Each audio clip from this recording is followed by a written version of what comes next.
edition of E-Radio. Tonight, I'm going to be streaming.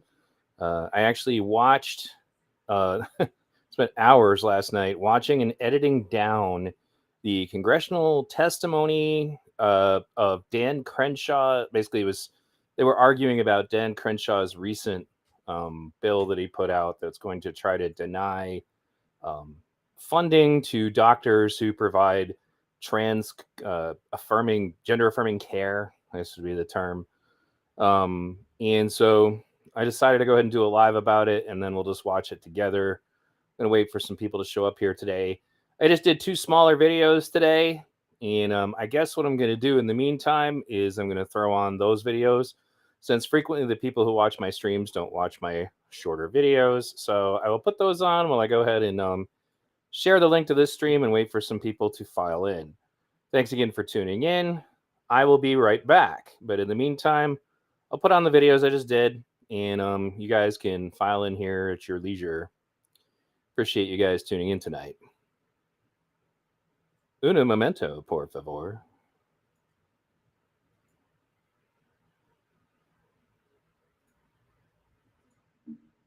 So some of you who've been around my channel for a while have probably watched my two videos that I did on the topic of Marvel's The Punisher.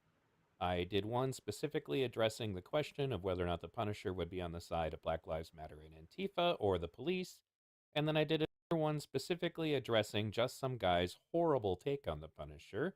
I will leave those in the description of this video, so that you can check them out and put them in the cards at the end. But now it seems like we have to have this debate again, and it also gives me an opportunity to address something very specific when it comes to the bad tactics that are usually used by the far left, but not always, that people use to try to obscure that they have lost an argument. In this often taken out of context clip from a comic book, you see the Punisher interrogating a police officer. He also does not kill this police officer, but he's trying to shake him down for information about a corrupt police officer that was trying to get the Punisher killed. So they will take a clip like this and they'll make statements that supposedly the Punisher kills cops all the time. In this same conversation, they made other ridiculous statements like that the Punisher kills cops left and right, or that actually one even just stated that he kills entire precincts on a regular basis. The problem is, if this was even close to true, the rest of the Marvel Universe would come down on him. Spider-Man, the Avengers, Iron Man, etc. They would never just let somebody just slaughter entire precincts of cops. The problem is that doesn't fit their fantasy. They really want this to be a world where the cops are the bad guys and that somehow the heroes is anyone who opposes them. Here we have an idiot claiming that the Punisher hates the cops and that is why he is the best.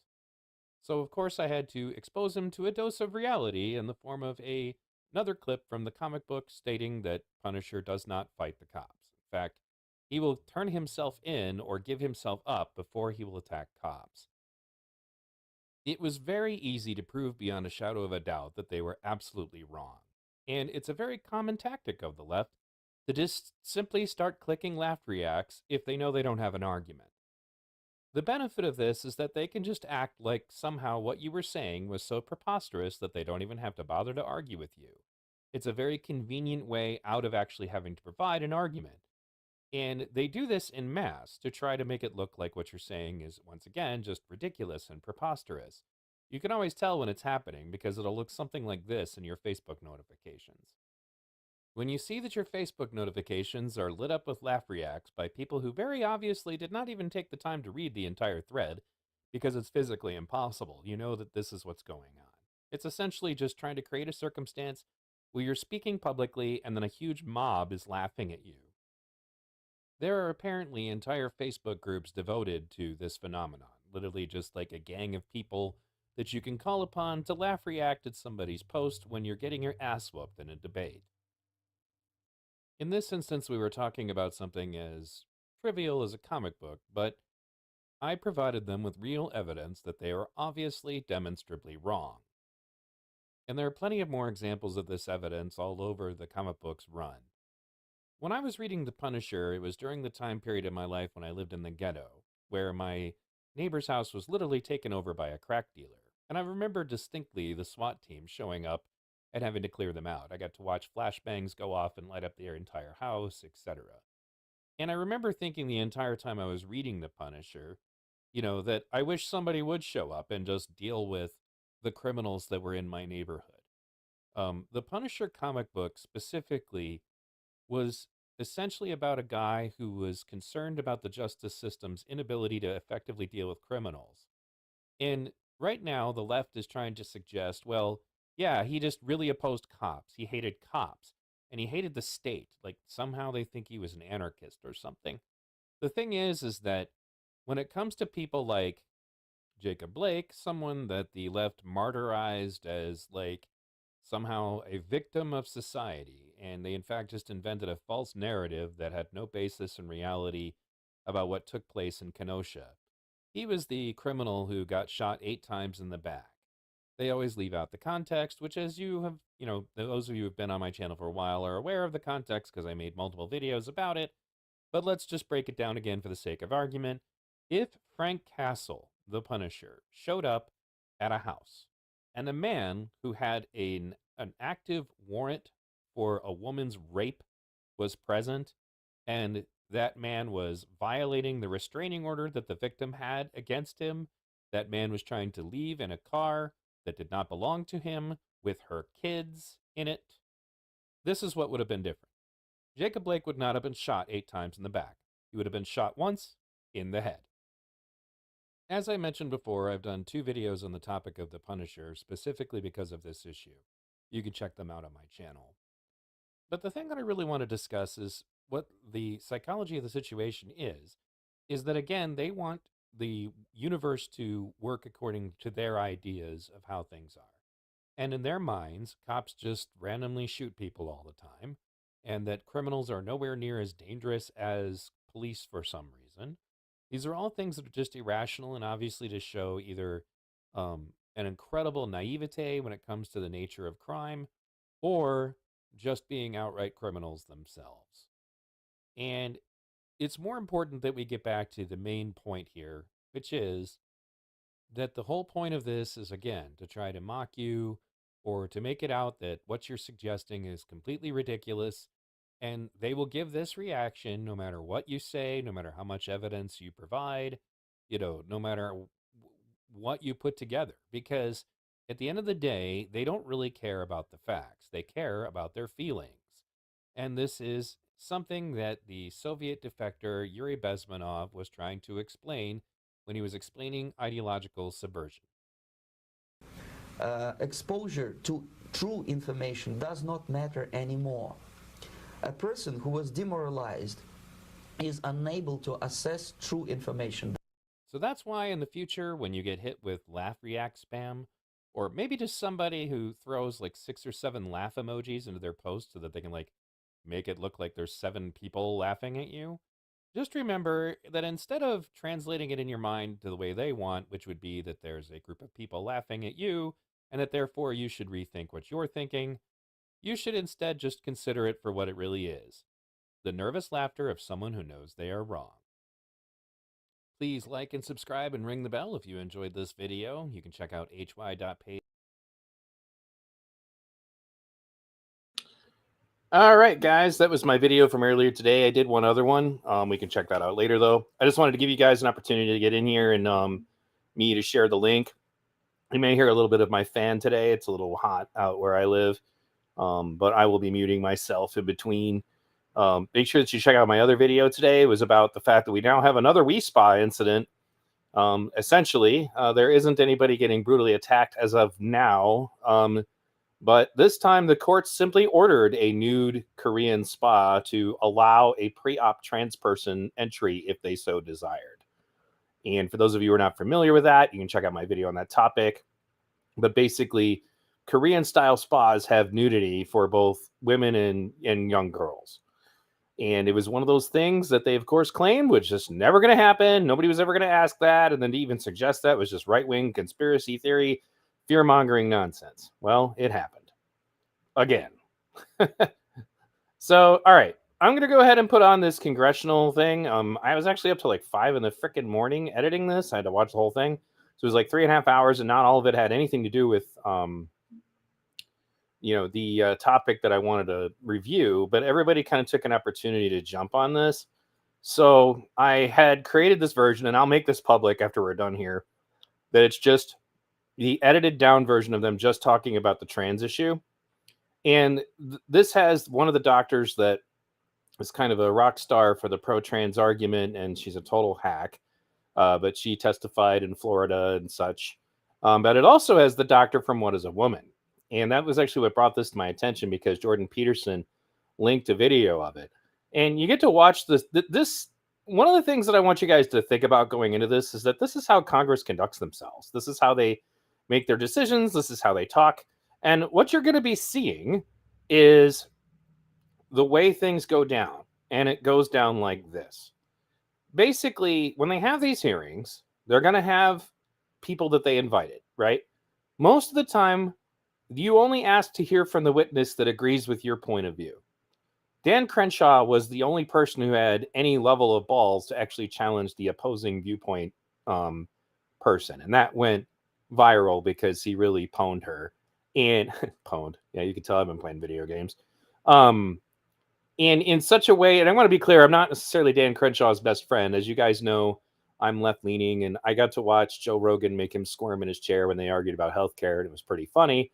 But on this particular instance, Dan Crenshaw was on fire, and you guys are going to see that for yourselves. But I want you. The other thing about these congressional hearings was the same thing during the Twitter files thing, was that they very carefully control how much the people are allowed to speak, and in what's, and what consequence, basically how often they're allowed to speak. And if they don't even get an opportunity for rebuttal unless the congressman in question gives them one. So let's go ahead and get into this. And I think you guys will really enjoy it. I hope you do, because again, I was up really freaking late editing this down, because this is a 3.5 hour congressional hearing. And I edited it down to the 1 hour that was actually relevant about the topic of transgender affirming care. And for those of you who are not familiar, again, just like it says in the ticker below, what we're looking at here is he is suggesting legislation that would prevent any kind of children's hospital that is teaching gender affirming care from getting any kind of funding. So thanks again for tuning in, folks. Don't forget, down at the bottom, you guys can always check me out at hy.page/vradio. And please make sure you like this stream. We're just getting started here tonight. And don't forget that tomorrow we will have another co-show with V Radio and Liberty Unleashed, and we're going to be it's going to be a Father's Day special. Basically, we're going to be discussing the way that men are mistreated in the family court system, and I hope you guys will tune in for that as well. And also, don't forget to check out Liberty Unleashed channel himself. He will be doing some other stuff. So, in any case, let's get started. Chair now recognizes Dr. McNamara for 5 minutes for your opening statement. Thank you, Health Subcommittee. Thank you, Health Subcommittee Chair Guthrie, member issue, and members of the subcommittee. I'm a board-certified pediatrician and a specialist in adolescent and young adult health. I've spent 12 years in medical training and direct patient care and in clinical research. I'm honored to serve the diverse needs of young adults aged 12 to 25, and as an assistant professor at the Yale School of Medicine, I teach medical residents, students, and fellows. I am also the co-founder of the Integrity Project for Child and Adolescent Health, which seeks to infuse health policy debate with scientific evidence. My testimony today reflects my academic and clinical work, as well as medical consensus, and not the views of my employer. The amendment to the Public Service Act before you proposes to defund pediatrics training programs throughout our country if these institutions provide the standard of care to transgender youth. I'm honored to speak here today on behalf of esteemed colleagues throughout the nation who provide this best practice medical care for children and youth, including trans youth and their families. As a physician with a commitment to patient care, I'm honored to be able to do more. Now, one of the things I want you guys to pay attention to, this is the doctor that's obviously pro-trans, like we were discussing earlier. And this is the doctor that was in What is a Woman? And when the two of these people are talking, make sure you watch the expressions of the other one, because there was an intellectual catfight going on here. But they're not allowed to talk directly to each other. But they seated them next to each other, which made this whole thing really hilarious. For them here than I can do in the office. The past few years mark a rapidly shifting and hostile political climate towards medical care for transgender people, with a harsh focus on youth. Care that should be a private matter for families, patients, and providers is now being directed by legislators based on unsupported fears and misinformation. I understand that this care may be confusing to those who are not medical providers with expertise in treating this population, or those who do not have a personal connection to a transgender person. That is why it is critical that this body base its decisions on facts and accurate information. Most of us here would not disagree with that. From my position as a medical practitioner and a member of a large community of experts in this care, I see 5 categories of misinformation. Denial of the medical condition of gender dysphoria, false claims about standard practice, false claims about the evidence that backs care, false claims about the safety of treatments, and an attack on medical authority. And I'm here to ensure that you have the facts to address this misinformation. Gender dysphoria, the long-standing and significant distress that many transgender people have from the incongruence between their gender identity and the sex they have at birth, is real. It's a recognized and serious medical condition. Transgender people of all ages exist. Their healthcare is based on established standards of care and clinical practice guidelines, which are themselves based on substantial medical research and evidence, as well as decades of clinical practice. Based on these standards, youth and parents receive informed counseling about the risks and the benefits of specific treatments, and every major medical organization has endorsed this care. As a pediatrician, I must also address the proposed amendment. Pediatrics residencies and fellowships are the backbone of healthcare for children in this country. During the triple-demic of influenza, COVID-19, and respiratory syncytial virus, also called RSV, it was pediatrics residents and fellows who worked every hour of every day to help children survive life-threatening respiratory diseases. They help NICU babies get to kindergarten. They keep outpatient clinics flowing so that kids get routine well care. Residents and fellows form a pipeline of research and innovation that makes this country a global leader in every area of pediatric medical science. This bill would require children's hospitals to deny kids health care to maintain funding. As a practical matter, there is no way to banish all transgender youth from children's hospitals, nor is there a way for pediatricians to simply refuse to provide these youth with medically necessary care. All kids suffer when their legislators remove parents' rights and prevent pediatricians from providing this standard of care. And I have to tell you, American pediatricians will not accept being told that they have to leave even a single child behind.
There's no room for there's no room in our clinics for the government.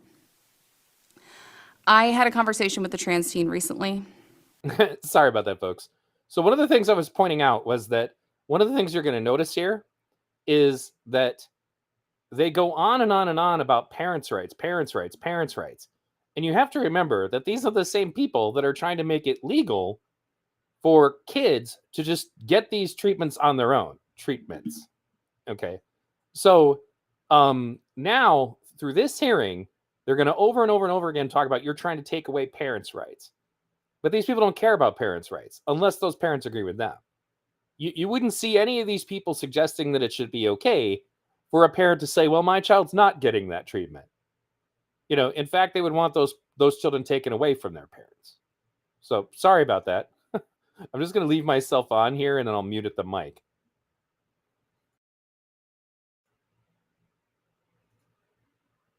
Gender dysphoria began early in puberty and worsened as puberty progressed.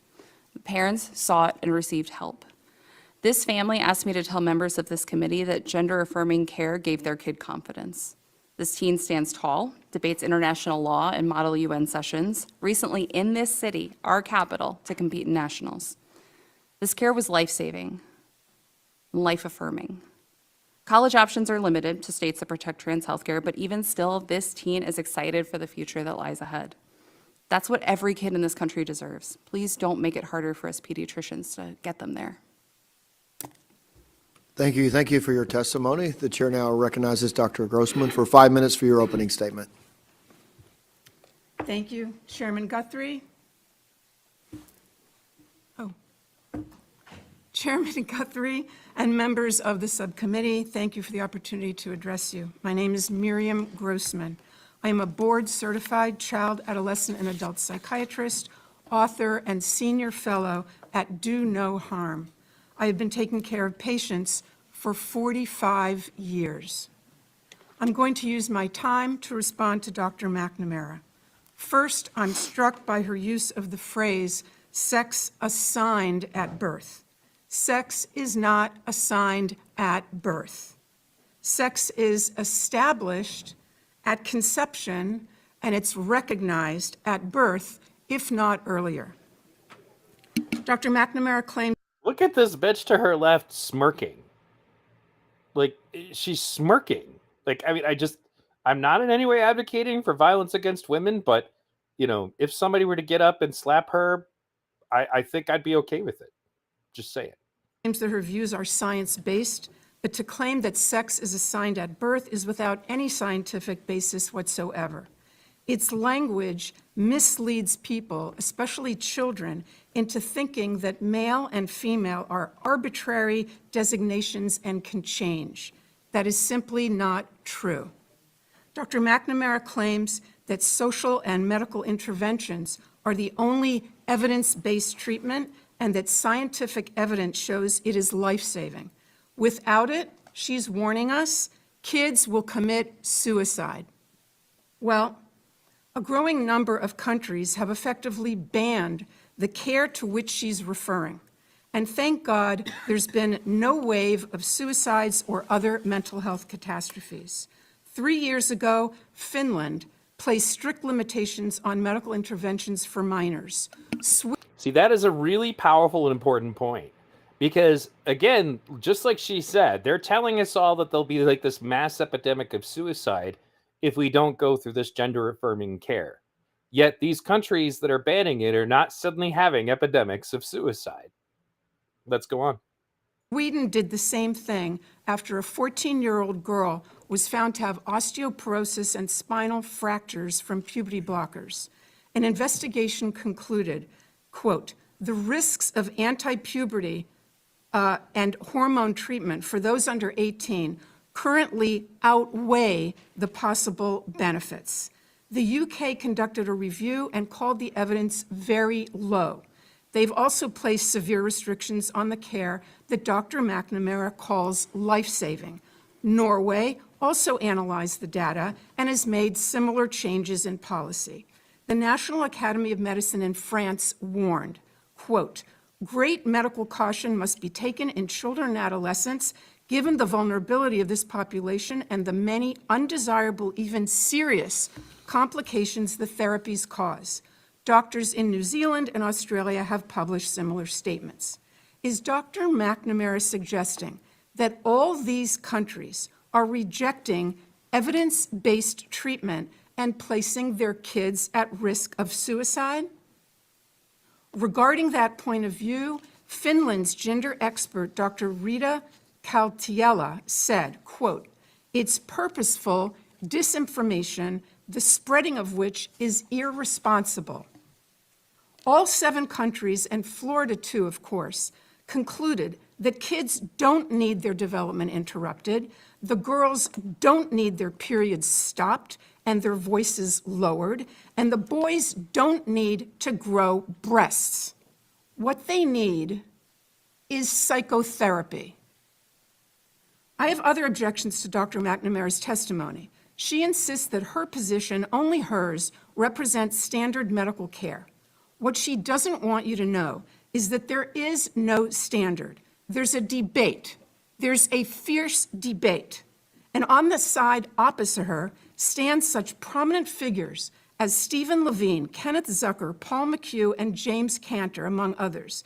These doctors are giants in the field. They have been treating transgender patients and gathering data and publishing papers about them, and I mean no disrespect here, but since before Dr. McNamara was born. The point is that those veteran clinicians and others who have wisdom and experience are ignored because they disagree with the current narrative. They're against medical interventions for the same reason those 7 countries are. There is no evidence of long-term benefit, but there is evidence of harm. I'll end by quoting Jamie Reed, the courageous whistleblower from the Children's Gender Clinic in St. Louis. I believe that that hospital receives the medical education funding that we're discussing today. She said that doctors at that clinic said, "We are building the plane while we are flying it." We are building the plane while we are flying it. That's how they described the treatment at their gender clinic. Our precious tax dollars should not support such a perilous experiment. Thank you. To Dr. McNamara. So before we go on, everything that woman just said is true. Like, I've been looking at this very heavily lately because I'm researching the, OK Groomer documentary. I'm working on other things. But the point is that the thing I just keep coming back to, and they never want to talk about this. How are you defining what this is? What is this illness and how does it exist? It exists because they say it exists, meaning, I guess, the kids themselves. Even though psychiatrists will tell you that self-diagnosis is one of the least reliable things. Right? So we don't have any evidence that this is even a thing outside of social contagion. Do I believe that people as adults should be allowed to do this? Just like I said when I had Freya and Shapeshifter on my show. Yeah, if you're a consenting adult, the libertarian in me is going to say, as long as you're not hurting anyone, do your thing, chicken wing. Don't care, right? But when you start to involve the children, now we have a real problem. And that's what's getting revealed here. Now, watch the way these congressmen and women play this situation. Because, like I said when we started, you're going to hear them call only the witnesses that agree with their position. They don't want to platform the witnesses that don't. And they're just going to flat out call Miriam a liar. Like, they're not going to say it directly. They're going to say, the misinformation and the dangerous rhetoric that we are hearing here today. Right. But everything the woman said is true. It's all verifiably true. You just sat through testimony that I believe is chock full of dangerous misinformation and pseudo-scientific, quote, facts warped to fit, I think, a really outdated narrative of the trans experience in our healthcare system. We could spend a long time talking about that, but I want to give you the opportunity for a minute to respond. I've spoken to pediatric endocrinologists in my district who treat hormone disorders in children every day. And as we all go about doing whatever we're doing, this is taking place. This is taking place in our country. And it includes, which I was not aware of, early cases of early puberty in children as young as 2 years old. I'd never heard of that. This causes obviously a lot of serious issues. One of the treatments is providing GnRH, analog therapy, a banned medical intervention under the legislation that's being considered here today. And I again, to have, 2-year-olds, 6-year-olds, youngsters subjected to this is, well, I think you can hear it in my voice. I'm deeply unsettled about this. Do you want to, 30-second response? Since I Thank you, ate up Dr. some of your Silverman. time? Yes. So all 5 themes of the misinformation that I've identified in my work are on display. I'm a co-author of extensive rebuttals with science to all of them. It's entered into my testimony, and those documents have been used to successfully challenge bans on care for trans youth in Texas, Florida, and Alabama. The other testimony espouses 2 levels of harm: abolishing evidence-based care and creating a vacuum. The forced withdrawal of care is akin to experimentation. Dangerous, discredited conversion practices that attempt to convince a young person that they are not gay or not trans. We've moved on from that. Most states have banned that care in this country. It is toxic for an adult to tell an adolescent that there's something wrong with them. I'm sure there are many parents in the room, and you'd never want your kid to go through that. Suicidality is a debilitating way. But that's what they're doing. They're saying that to a kid that there's something wrong with them. They're saying that they were born in the wrong body with no evidence, right? Like, again, this is a massive thing that you're doing to a kid. And the burden of proof that it's actually a thing is extremely small. The kid said so, and that's that, right? Whether or not the kid was put up to it, whether or not that was given as a suggestion to the kid, whether or not the kid was autistic, whether or not the kid had comorbid mental health issues, right? She's suggesting that that's it. She's also saying that, they banned other kinds of care or whatever. I don't believe that. But again, like I said, adults who want to say that they're trans, different issue. Your body, your life, you do whatever you got to do. Let's continue. Way to endure adolescence. A suicide attempt is a traumatic interruption in a young person's life. Let's be clear. Pediatricians know that life-saving means life-sustaining. When trans youth receive the standard of care, they thrive. They develop talents, they discover their strengths, and they get to be who they deserve to be. Thank you. Kevin, I wanted to know why CDC took almost 5 years to implement the legislation, and now we're reauthorizing it. But I think you're going to have to maybe answer that question for someone else, but at least to get it on the record. So watch again, like I said, how this goes down, because this is how congressional hearings are different than court hearings. In a court hearing, the doctor that this person just accused of spreading dangerous disinformation would be given the right to answer, but they're not. They're going to carefully be sure that nobody asks the lady questions who's telling the truth about this situation. Let's continue. Thanks Okay. for being here. Yeah, we'll have the Thank you chance to where we you. can do it. I yield united back, moving Mr. forward. Chairman. Thank you for yielding back. The chair now recognizes the chair of the full committee for 5 minutes for questions. Just to clarify, the bill does not ban treatment for precocious puberty, which the ranking member just alluded to. So a recent report found that the number of clinics in the United States focused on providing puberty blockers, hormone therapies, and surgeries for gender-affirming care has grown from just a few to more than 100.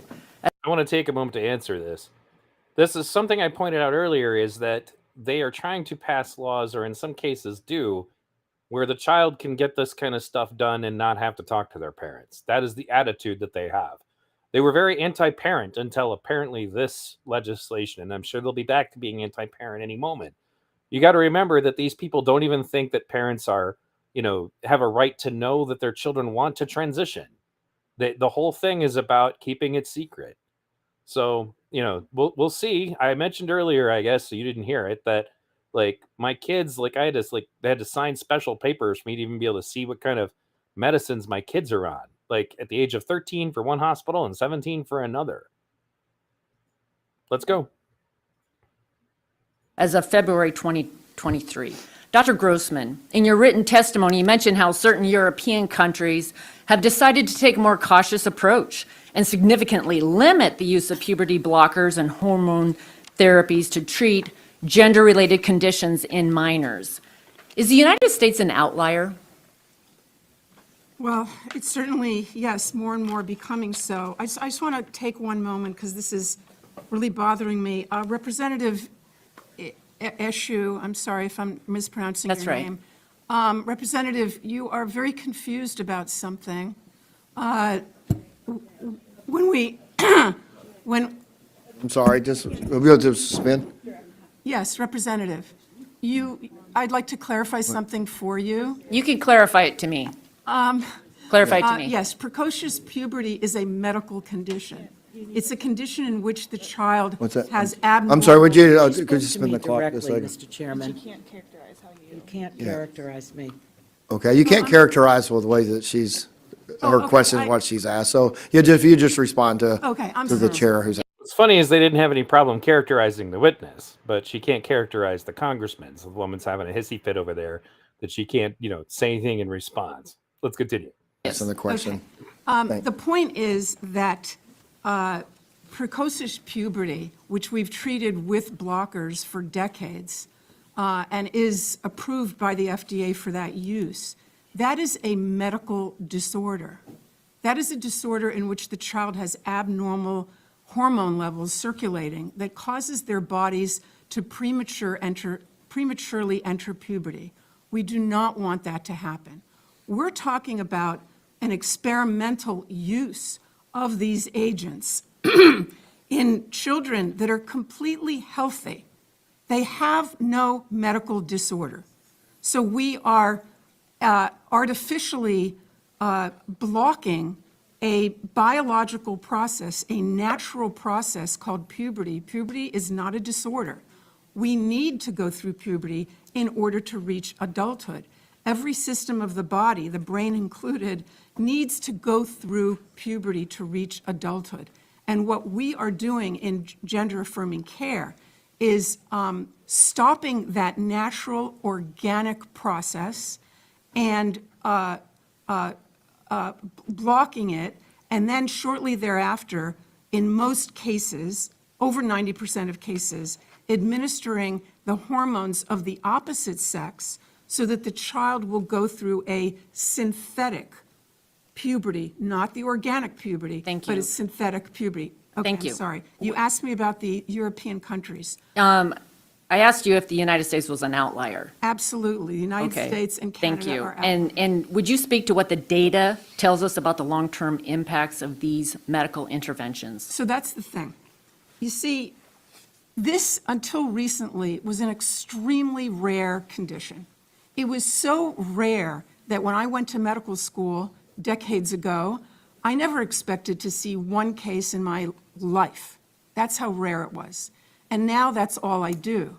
So you see, in the past 10 years or so, specifically since maybe 2015, there's been an explosion of cases, an absolute tsunami of cases. And the question is, why is that?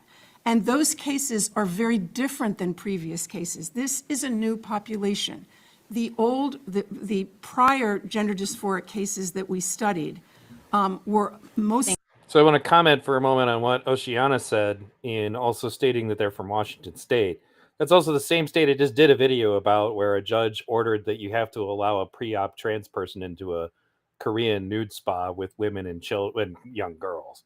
So Washington State's a pretty messed up place right now, if I remember. So anyway, we're going to continue with what she's saying because it's important. Thank you. Boys. Okay, yes, thank you. I wanted to get to girls too, because I mentioned my concern about the mental health crisis for young girls. And over your career, would you speak to how patients experiencing gender dysphoria changed in the number and characteristics, and also speak to the long-term impacts for these medical Okay, so what I wanted to say is that when we speak about long-term, we don't have the data yet because this is a new population called ROGD, Rapid Onset Gender Dysphoria.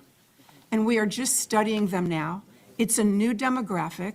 mostly girls, but lots of boys as well. My practice is 50% boys.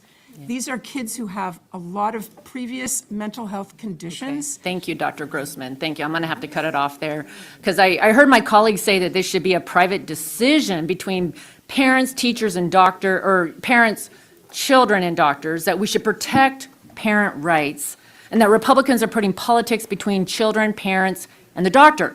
The truth is, parents are being removed from their children's doctor's offices, and kids are being taken from their parents and their homes. It's making it us versus them.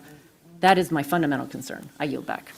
So not just in medical care, but in education, they want to be able to tell parents that, you're a domestic terrorist. We're going to sic the FBI on you.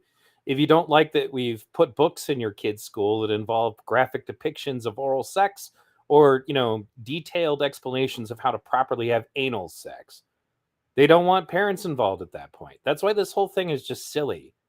Because they keep saying parents' rights. They don't care about parents' rights, again, unless those parents agree with them. Thank you. The chair yields back. The chair now recognizes the ranking member of the full committee, Mr. Pallone, for 5 minutes for questions.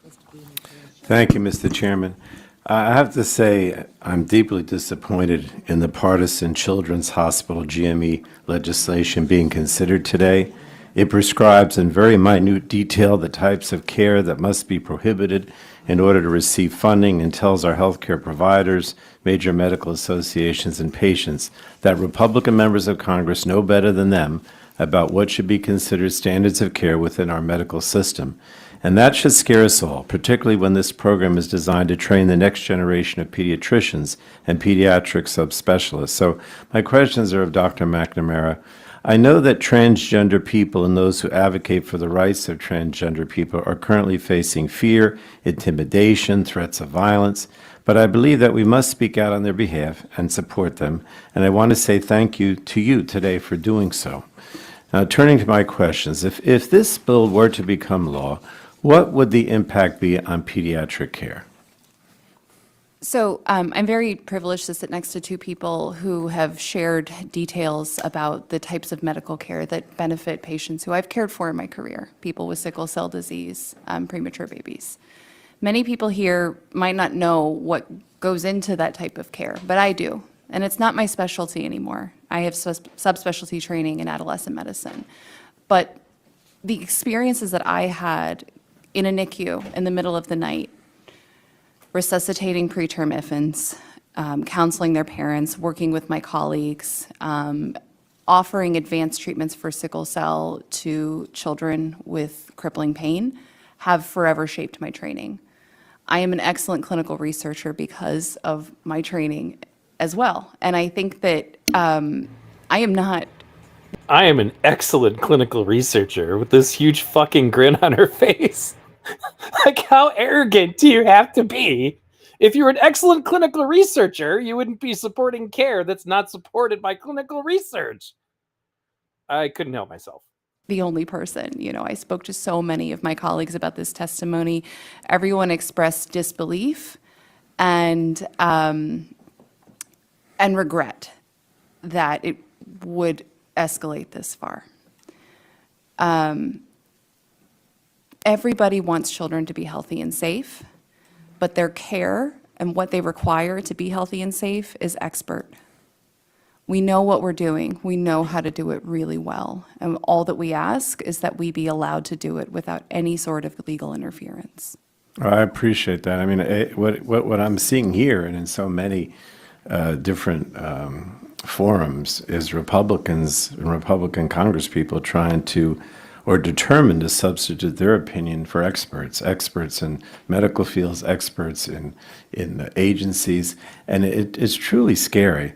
The legislation is not only an attack on transgender youth and their families, but it's an attack on providers and the training they receive. Can you speak to how this would impact the training that pediatric residents receive?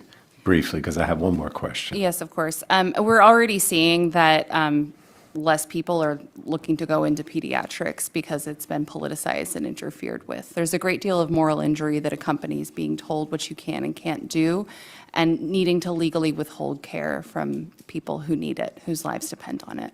So I would expect not only would it cut off at the knees the vast majority of training for pediatrics residents and fellows in this country, but it would deter the future of pediatricians. So what you seem to suggest that this would have an impact on the pediatric workforce. You want to comment on that? It would have a devastating impact on the pediatric workforce. People would bring sick kids into children's hospitals, and there wouldn't be anyone there to take care of them. Well, thank you. You know, Mr. Chairman, I can't understand why the majority has chosen to hijack this critical program to have an ideological battle. I just don't understand it. This committee has a long history of working together to solve important healthcare challenges, and training our healthcare workforce being one of the most important. It's just disappointing that instead of considering Representative Schreier's bill to reauthorize this program on a bipartisan basis, as we've done in the past, the Republican majority has instead decided to jeopardize the reauthorization of the CHGME through this harmful and inhumane policy. And I just don't understand it. I urge my colleagues to strongly oppose this bill, and I yield back, Mr. Chairman. Touch on two different topics here today. First, I would like to address the policy that would pull funding from children's teaching hospitals that provide age-appropriate, gender-affirming care for transgender and non-binary youth. I echo my colleagues who have already spoken out to protect the relationship between patients and their doctors, and this harmful and misleading rhetoric and policy that purports to protect kids is actually doing the opposite. It is a bully policy that bullies some of our most vulnerable kids. Research shows that gender-affirming care improves the short and long-term mental health and well-being of trans and non-binary youth. The science is there. The studies are there. But they're not. They're not. You're lying. It's a lie. You're supporting a lie. The studies are not there. This is the absolute insanity that's going on. Again, you'll notice none of these people are going to ask Miriam, the doctor with glasses, why she said what she said.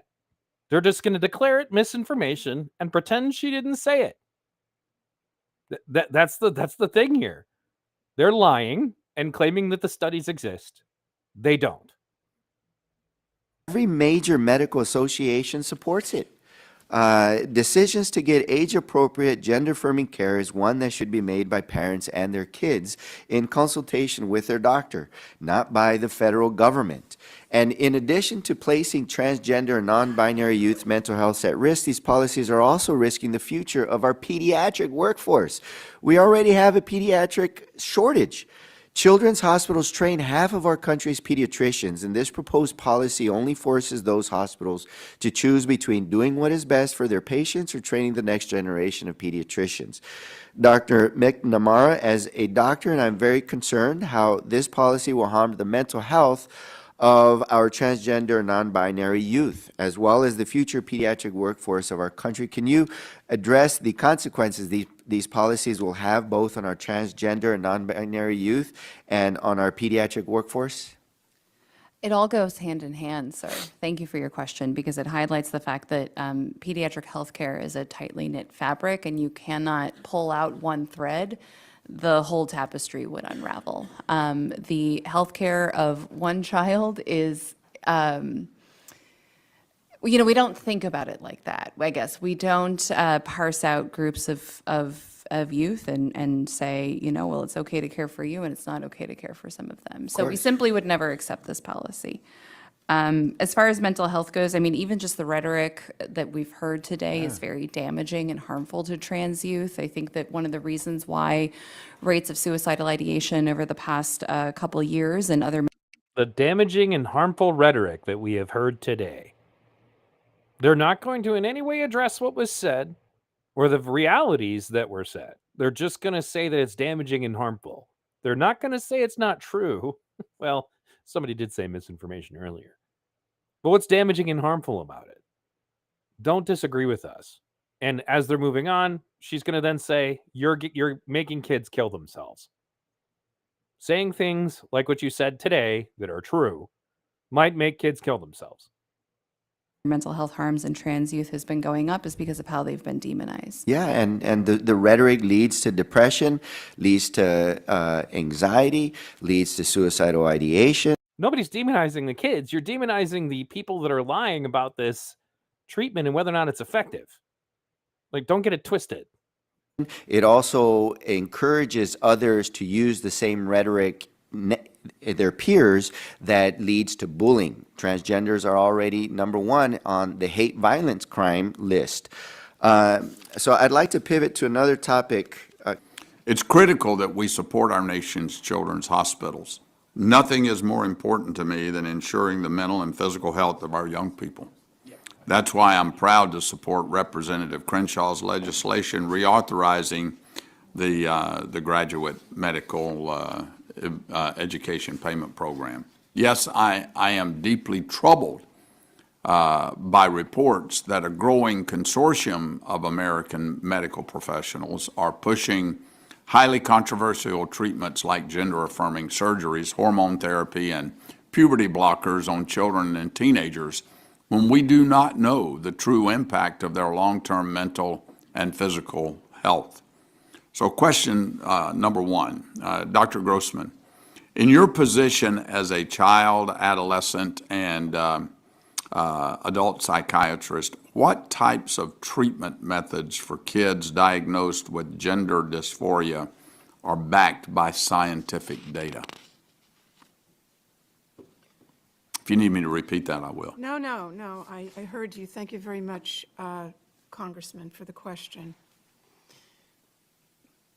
We have known for decades that if these kids are left alone or just given psychotherapy and family support, that the vast majority will become comfortable with their sex, with being a boy or a girl. Mm-hmm. We've known that for a very long time. Recently, we've started applying so-called gender-affirming care. What is this twit looking confused about? She hasn't read the same study that Jordan Peterson quotes all the time, that it's like 80% of these kids that are just left alone just usually find out that they're gay and then they move on with their lives. I'm sure she's read it, but she's got to pretend like what she's hearing is the most preposterous, ridiculous thing, right?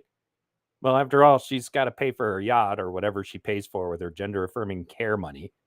To a new cohort, a new group of kids that we've never seen before. And those are kids who suddenly, out of the blue, develop the gender dysphoria as part of what more and more people are realizing is a social contagion. So you're saying that you're saying that if they receive the kind of support at home and mental health counseling, traditional mental health counseling, that they grow through this phase and they become comfortable with who they are. Yeah, I'm not saying every single Sure. person. Sure. But in the past, the research that's been done on those kids would say so. Well, that's interesting because, you know, as my colleagues across the aisle frequently like to say, we need to follow the science here. In Dr. Grossman's opening remarks, she noted that the United States is moving in the opposite direction from our European counterparts in terms of how those nations view gender dysphoria treatment. Simply look at our friends in Great Britain. Just recently, the National Health Services in London announced that publicly funded services will no longer routinely offer puberty-blocking drugs to children. This on the back of a 2023 global public opinion survey of 30 countries asking whether or not transgender teens should be allowed to receive gender-affirming care. This survey showed the United States as having even less public support for these treatments than virtually every single European country polled, including the UK. The fact of the matter is the United States is moving in the wrong direction. It's moving in a very extreme direction and is becoming a global outlier on this issue. I personally believe it is irresponsible and essentially child abuse to allow minors to make these types of life-changing medical decisions. But on the facts, we simply do not know enough to say for certain that we should be allowing these treatments at all. I find it disturbing that some children's hospitals are pushing puberty blockers or hormone therapies on children incapable of understanding the long-term effects of these treatments. Children's hospitals are meant to be the gold standard of pediatric care in our communities. and their support for such programs will lead parents and families to trust what they are saying despite the data telling a different story. I do have other questions that I'll submit for the record, Mr. Chairman. I realize my time has expired. This is a real important and emotional issue for many of us, especially those of us who are grounded in our faith and as parents. We see this as an aberration. Gentleman's and time has expired. I yield back. I now recognize Ms. Custer for her 5 minutes. Thank you, Chairman Guthrie. I'm glad this committee is dedicating time to reauthorizing several important health programs, all on a bipartisan basis. The list is impressive: supporting premature infants, expanding the dental workforce, committing federal resources to end Parkinson's, protecting our firefighters, to name a few.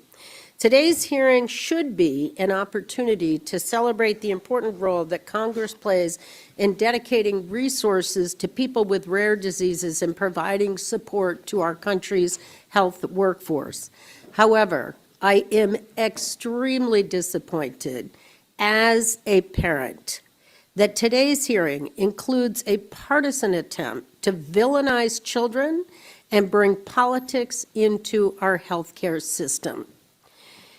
I recently had a lovely breakfast with our chair. To villainize children? What the fuck is she talking about? Literally nobody is villainizing children. Like, this is insane gaslighting. Like, it's hilarious to watch these two echo chambers essentially coexist with each other, right? Because they're in the same space. And they're just pretending that the other side apparently doesn't exist. This will all change when Crenshaw gets in here and confronts the hack, doctor in this situation, which is worth waiting for, I promise. We share a concern about the well-being of our youth. But I want to quote her comments at the beginning of this hearing. She said she wants to send a message to our children that they are loved as they are. Trying to scare our nation's pediatric hospitals into denying gender-affirming care to patients to fit a political agenda is not just cruel, it's nonsensical, and it puts the health of millions of children at risk. As Dr. Ruiz has recounted, and our experts today have affirmed, this type of rhetoric from members of Congress in hearings like this leads to suicidal ideation and bullying and is harmful to our children. Let's make one thing clear right now. The government has no role in policing what care doctors and nurses should provide to their patients. Now, I want to play this back when the government, through Child Protective Services, tries taking somebody's kids for not agreeing to transition them. Again, this is just gold levels of gaslighting and hypocrisy on display. Medical decisions are between a patient, their family, their parents, their guardian, and their physicians. Trying to insert the federal government into these incredibly private, incredibly sensitive decisions is simply unacceptable. In my home state of New Hampshire, our state motto is to live free or die. We value privacy. We value the privacy of our medical decisions, and we do not need the United States Congress to interfere in that privacy. This legislation flies in the face of our state motto. So, Dr. McNamara, in your testimony you state that healthcare providers must consult with parents and legal guardians about care that's provided to children. Could you explain to this committee and to my colleagues the importance of informed consent when providing all kinds of medical care to our youth? Absolutely. Thank you for your question, Congresswoman, and thank you for your comments. It makes my patients feel safer. So parents play a central role in all medical decision-making for minors in the vast majority of cases, and regarding medical treatments for gender dysphoria, it's no exception. Parents know their kids best. They know what they need. We as pediatricians rely on their knowledge of their young person. Wait, again, parents know what's best? Parents know what's best for their kids? So like in education or vaccines or, anything else? No. I'm going to like clip this and just play it back to them every time they contradict this in the coming years. Person in order to help support them best. In the case of medical treatments for gender dysphoria, the standard of care and the way that care is practiced in this country is with a multidisciplinary team with an iterative over several visits, several months mental health assessment, and long conversations that don't really have an endpoint. That may be a little bit different from other aspects of pediatric care, but it's something that my colleagues and I are very skilled at doing. We know how to do it, and this care overwhelmingly benefits transgender youth. I just have to, as an aside, I was an adoption attorney for 25 years, and I primarily represented birth parents who made the decision to place their children for adoption. And I can remember working with 2 teenagers. I remember when we went before the judge looking over and realizing that the young man had never shaved. He still had the peach fuzz on the side of his face. And trust me, there was no room for the federal government in making those personal, private decisions about our health, our well-being, and the well-being of our families. I just want to say that the claims that we hear about gender-affirming care in this room and in the media are dangerous, and I want to join my chair in sending a message to our children that they are loved as they are. Thank you so much. I yield back. Gentleman yields back. Again, with the whole danger thing, right? It's dangerous to tell the truth about this topic. It is not dangerous, apparently, to engage in extensive hormone therapy, to chop off their breasts, or to, chop off, basically render them infertile. Those things are not dangerous. But it's dangerous to tell the truth about this. It's just pathetic. I now recognize myself for 5 minutes for my line of questioning. I am a physician, and I understand the issues related to gender dysphoria. And I do recognize it's real. However, I can never support permanent surgical procedures on children, regardless of the other need for treatment for their dysphoria. Again, I would remind everyone these are irreversible. Permanent surgical procedures, in my view, should not be part of a treatment plan for transgender children. And I recognize now Ms. Craig for her 5 minutes. Thank you so much, Mr. Chairman. I'm incredibly disappointed to see my Republican colleagues today taking what has always been a bipartisan effort to reauthorize a program that we've always supported and twisting it into a partisan process that undermines parents' rights and ignores evidence-based care guidelines for the treatment of trans youth. We should be here today to support a... But it's not evidence-based. Repeat the lie often enough, and I guess it becomes truth. This is typical Nazi propaganda bullshit. And again, with the rhetoric of challenging parents' rights. I'm just want to beat them over the head with this every time going forward. When they push for child protective services to intervene and take people's children if they don't agree with it, when it comes to vaccine mandates, whatever it is, remember what they said here. Parents' rights are paramount. These decisions should be between the child and the parent, and the doctor. That's it, right? Theoretically, that's what this is about. So anyway, clean reauthorization of the Children's Hospital Graduate Medical Education Program. But oh no, you're putting the program in jeopardy in support of your continued culture war crusade. Look, I have a news flash for my colleagues. It is none of your business what evidence-based care a parent in consultation with their healthcare provider decides for their child. In fact, after listening to you today, I am absolutely certain that most of you have no idea what the range of gender-affirming care actually is. So let me start with that. Dr. McNamara, can you define for us what age-appropriate gender-affirming care actually is for my colleagues, just a little bit? This is absolutely crucial. Thank you so much for the question. Gender dysphoria is real. It represents a discordance and distress that emerges from the difference between, I minced my words. It's the difference, and I minced my words again, I'm so sorry. It is distress that emerges from the difference between sex assigned at birth and gender identity. Without treatment, this Can't even care explain her bullshit with this clearly. condition is dangerous and debilitating.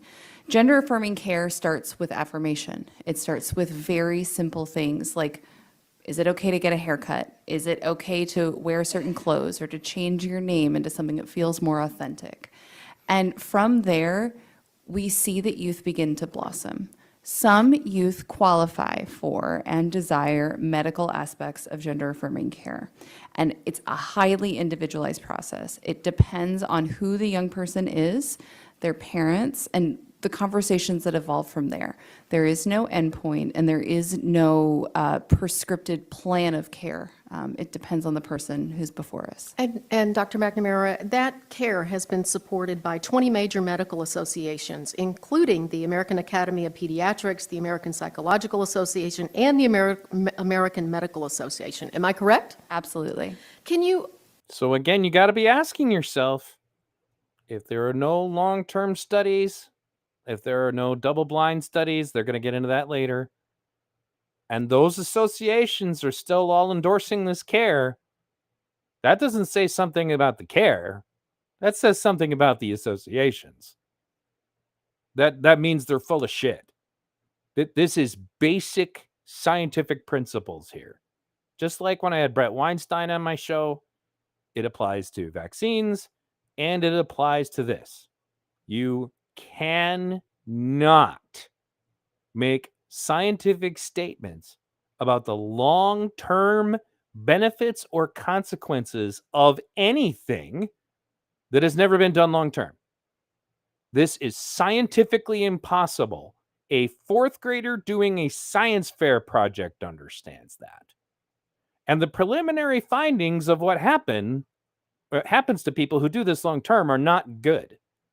Just as the Dr. Miriam had explained, we're getting like young girls with osteoporosis. We're getting problems with their bones not developing properly. We're getting problems with their brains not developing properly, because all of that involves the hormones from puberty.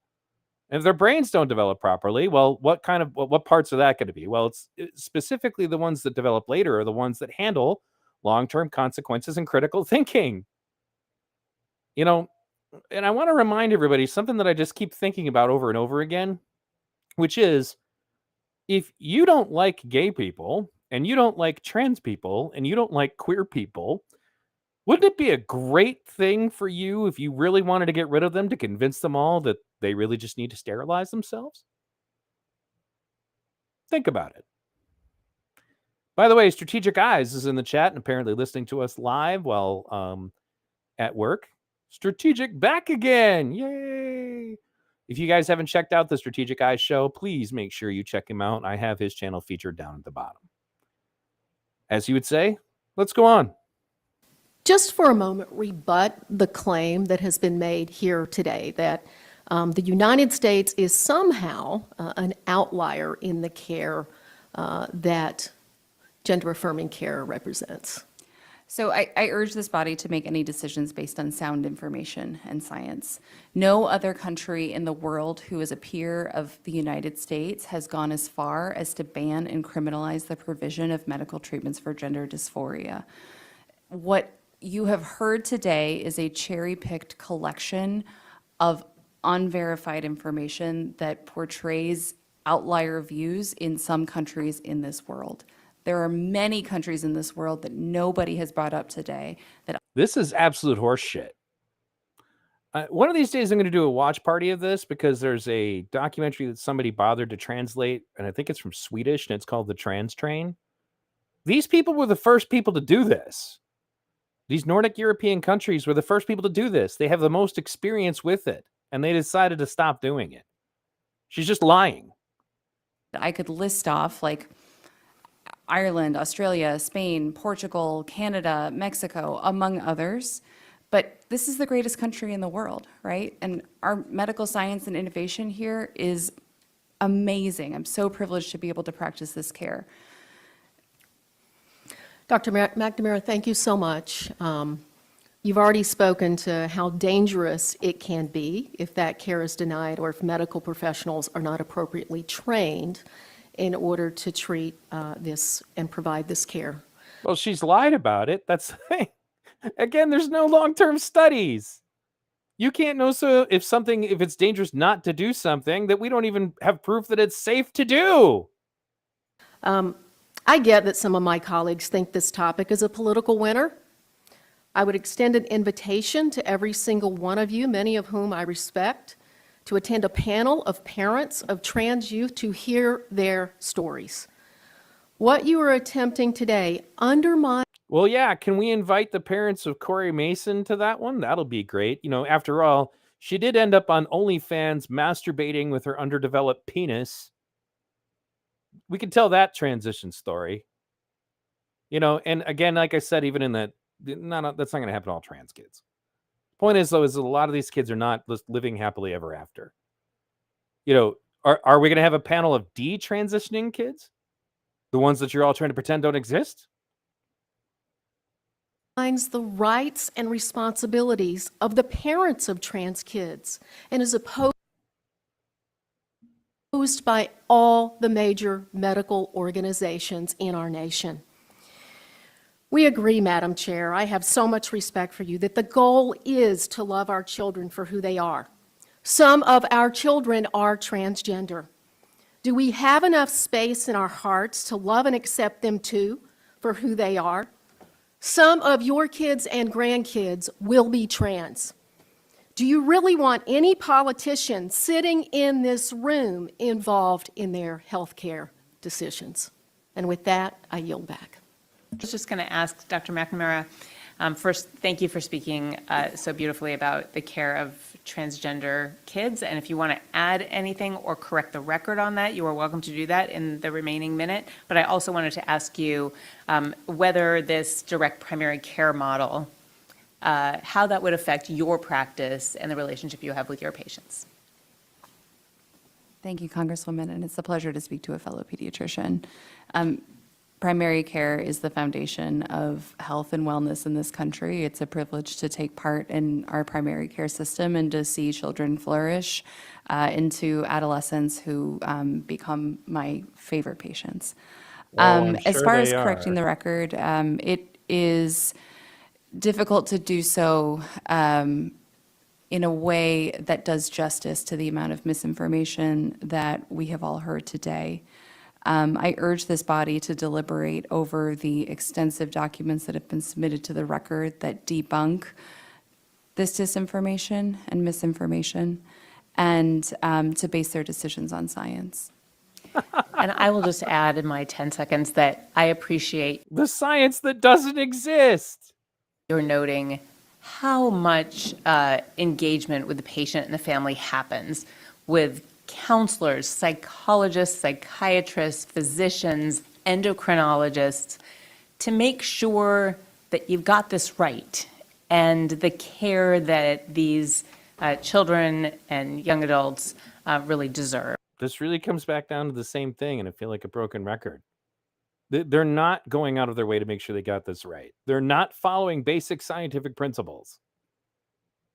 If you were to do this with anything else, I mean, I'm going to get into that more when Crenshaw comes in, because her counter statement to Crenshaw is just outright idiotic. It's viral for a reason.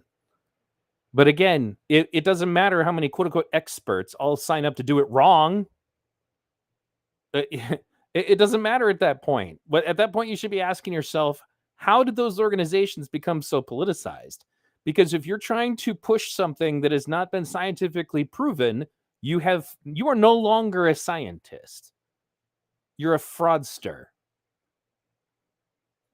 I wanted to call attention to that thoroughness and the care that you provide. Thank you. I yield back. Thank you. Congresswoman yields back. The chair now recognizes Mr. Crenshaw from Texas for 5 minutes.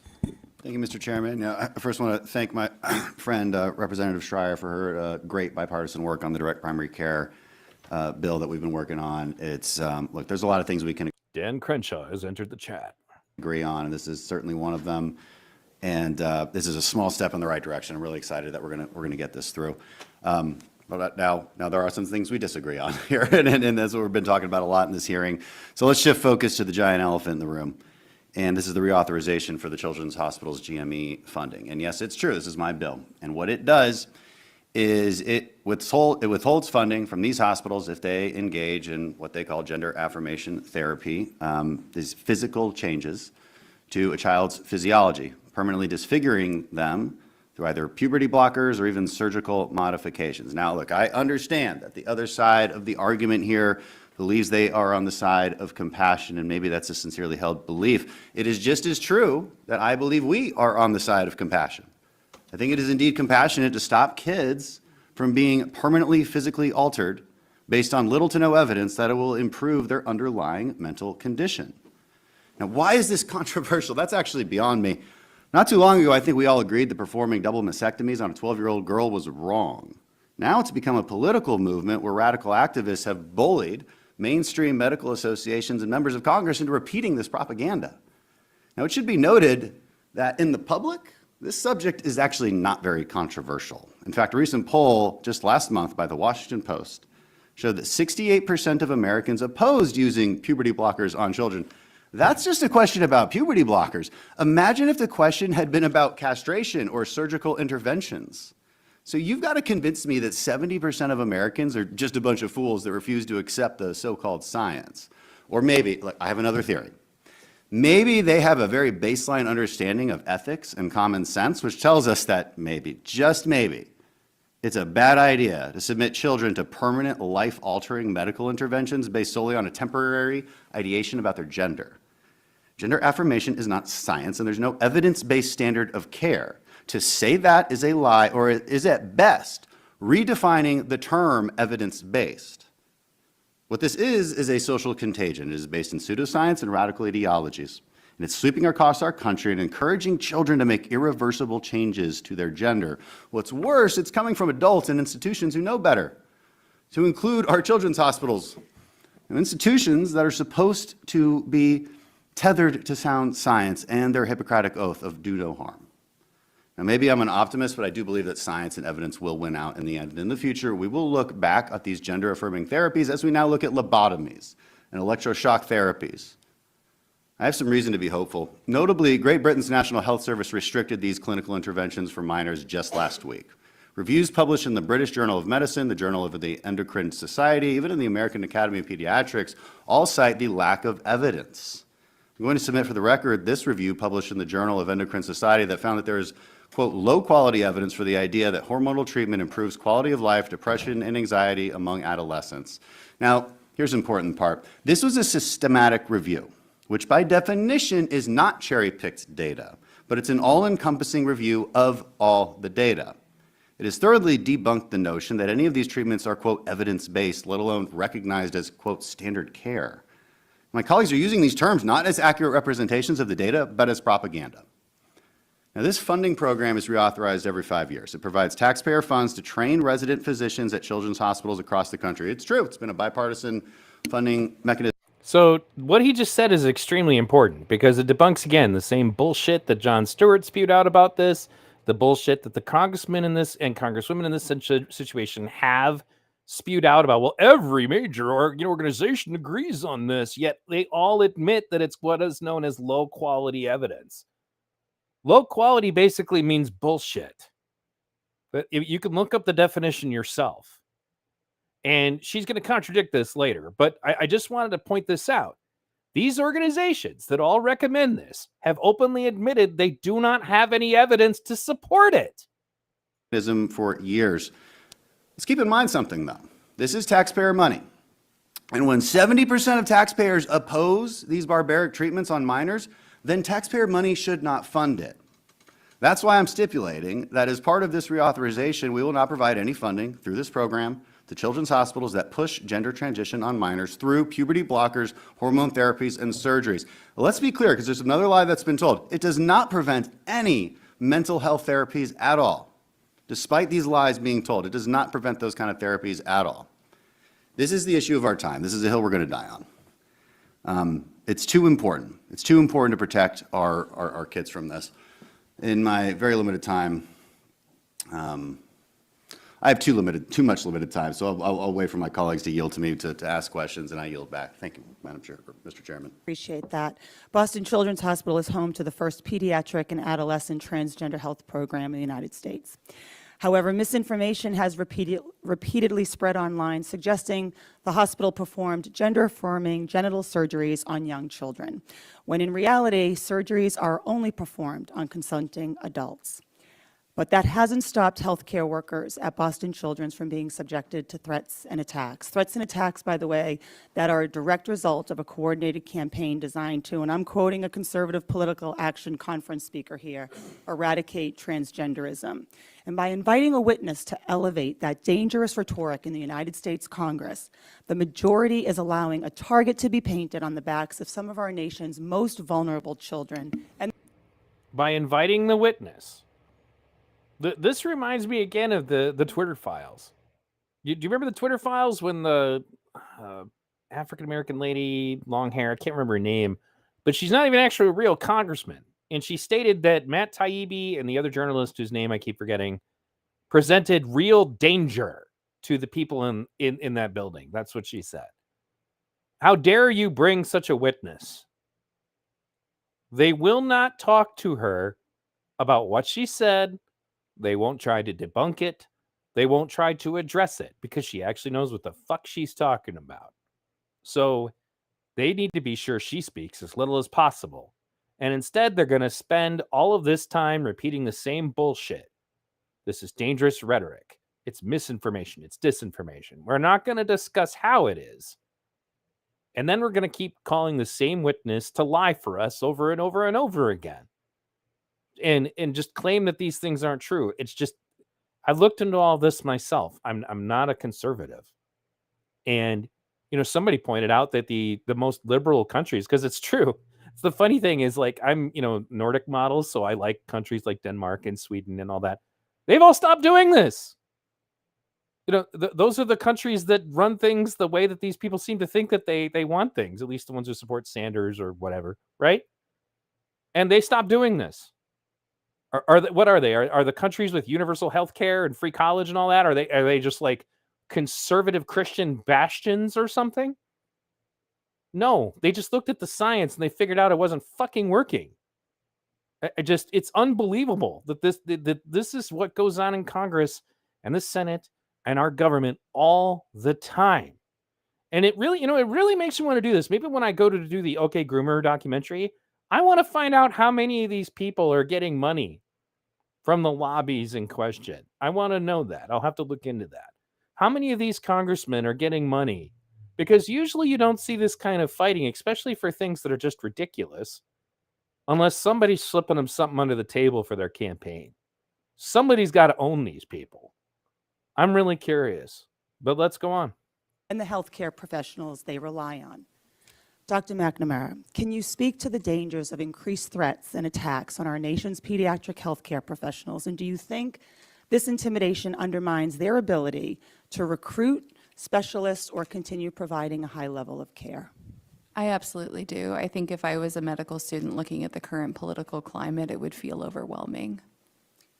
I appreciate your candor, Doctor. Time and time again, I've heard my colleagues across the aisle discuss the urgent need to address the youth mental health crisis. But we can't do that if we ignore the fact that trans youth are suffering higher rates of mental illness, higher rates of suicide ideation, and higher rates of self-harm. A problem with a large body of medical literature demonstrating that with support at home, in school, and in communities, coupled with access to gender-affirming care, trans youth do as well on mental health measures as their cisgender peers. We should be working to— Again, this is just bullshit. Talk to the psychiatrist sitting right there in front of you, who flat out told you that that's not true. increase access to health care for all of our children, not to restrict the ability of children to define and express themselves. A ban on gender-affirming care is dangerous, it's misguided, and it's cruel. And it's a shame that Republicans are using what should be a bipartisan piece of legislation to contribute to the dangerous attack on our most vulnerable children. They deserve better. I yield back. The gentlelady yields back. The chair now recognizes Dr. Dunn for 5 minutes for questions. Thank you, Mr. Chairman. I appreciate the hard work this. Before we get into that, I want to take a moment to address this. Don't ever vote blue no matter who. I remember being told that bullshit because I supported Bernie in the primaries. You know, I would have voted for Andrew Yang or Tulsi Gabbard either. You know, and then we're just told to just accept these shittier and shittier candidates. And both parties do this. Trump was an anomaly, right? Stop. In fact, don't be loyal to political parties ever again. None of them. Not Republicans, not Democrats. Fuck both of them. That's why I have the artwork that I do for this show. Join political parties only if there is a candidate that you like that you're going to support. But do not join cults. Do not join religions of philosophy that these things become. Don't be a loyal Republican. Don't be a loyal Democrat. Make them earn your vote. Period. And don't allow them to be entitled to your vote anymore either. You see the stupid shenanigans going on here? These people don't deserve your fucking loyalty. None of them do. Let's go on. Committee is putting in to ensure that critical public health programs do not lapse this year. I'm pleased with the level of bipartisan collaboration shown to ensure that the programs that are aimed at improving childhood and maternal health serve our most vulnerable constituents. We're also supporting research to fight rare diseases. I do want to take a moment to echo the comments of my colleague, Dr. Burgess, regarding the Children's Hospital GME program. I appreciate the bill put forth by my colleague, Mr. Crenshaw, to protect children from harmful gender-improving care and hormone therapy. And I understand that many children may feel immense peer pressure and psychological distress for many different reasons. These children need loving, caring parental involvement. They need emotional support, and they need highly specialized medical experts with their best interests at heart. It's a monumental decision to undertake gender transition surgery on a potentially fertile person. The radical race to embrace gender transition is undoubtedly harming some of our children. When considering pediatric GME, it's critical. I want to take a second on this one too. No, fuck Mitt Romney. I hate that guy. He's a slimeball. John McCain. I despise all of the neoconservatives that are for some reason coming back into fashion. It's like everybody's sucking Liz Cheney's cock because she talked bad about Trump, so that somehow baptizes her and frees her up for her support for the Iraq war along with her dad. No, that's what I'm getting at. What it really comes down to is this. Trump only was in the situation he was in because you can remember the GOP didn't want him. They wanted Jeb Bush. That was the plan. The only reason why they couldn't get rid of him is, again, it was an anomaly. The only reason they couldn't were able to get rid of Bernie was because they cheated him and because he wasn't going to burn it all down. That's not his approach. He needs to be able to operate in the Senate after all of that was over, which is a story we can get into another time. The point is that, again, these political parties don't own your vote. Make them earn it. I don't care which way you're conservative, right wing, left wing, whatever. But do not vote for a party out of the sake of the party, because that's all bullshit. When these people all get together and talk about their corporate sponsors who basically own their fucking souls, they're laughing at us. They're laughing at us. Do you really think Nancy Pelosi, do you remember that like video where she was like sitting at her house and talking about how she's eating chocolate out of her $10,000 refrigerator. Do you think she's really that different than the Republicans in the same, position as her? She's not.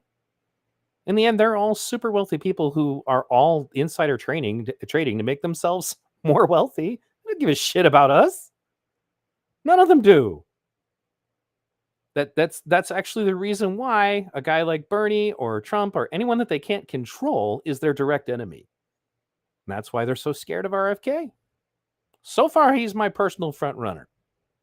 I mean, I'm still open to that, but so far, if you guys vote for Trump again, I can't blame you, and I'm not going to be upset if he gets elected. That's the other funny thing about all this is that the Trump derangement system is just the Trump derangement syndrome is so ridiculous that my life wasn't that bad when he was president. Yeah, the gas prices were certainly a lot better, right? I'm not panicking if he gets elected. That's for damn sure. My main point of contention is always going to be about the fact that I'm just sick of people lying about him and lying about any other candidate. That's really the problem. But I will implore you to look very closely at anyone that the media is trying to demonize, be it Trump, be it RFK, whomever. That's all I'm trying to get at. So anyway, let's get back to this. We strike the right balance between banning appropriate treatments and procedures and properly equipping physicians with the skills and the knowledge they need to perform complex surgeries and inform the choices that patients and parents make. There actually are unique cases in which a baby is born with genetic disorders that cause truly ambiguous genitalia. This is a mix of male and female reproductive organs. As a urologist, I'm very familiar with such cases. Medical and surgical interventions may be needed to mitigate harmful side effects and even to save lives. In these cases, it's important that pediatric urologists have the specialized knowledge and the proper skill sets to make the best decisions with the patients, with the consent of their parents. I actually do not have any questions, Mr. Chairman.